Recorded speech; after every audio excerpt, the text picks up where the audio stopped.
I did a video about how to organize your office and how to not get bogged down with paperwork. And what I didn't address was what happens if you already are bogged down with paperwork. I can tell you when I clean out people's houses, do you remember when they used to return your checks to you from the bank? I have cleaned out houses where I've had like checks from the 1960s that I've had to dispose of.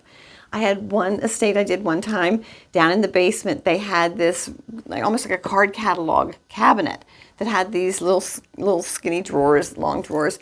They had every single receipt for everything they had ever purchased. And each month, it was like they had a list of what they spent that month. They were meticulous in keeping track of the money they spent. It was a lot to go through and to throw out. So what happens if you have a lot of paperwork to go through?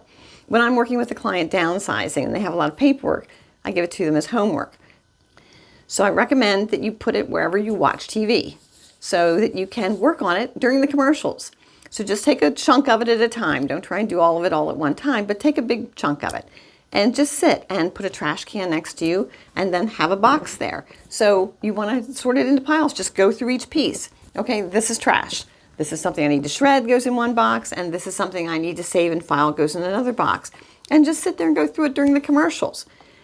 Just do that until you're through all of it. So that's the easiest way to attack that. It can be overwhelming when there's a lot of paperwork, but think about, first of all, whether you really need it. If it is something you need and you don't have room to store it, you can always scan it into your computer, but do it in little chunks and work your way through it.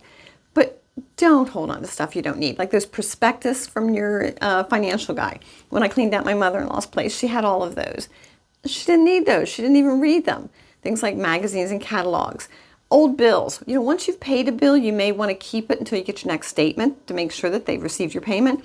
But after that, you don't necessarily need it unless you need it for tax purposes. Just really think about what you have and do you really need to keep it? When was the last time you looked at it? So I hope that helps you kind of get through all the paperwork that maybe you're sitting on right now.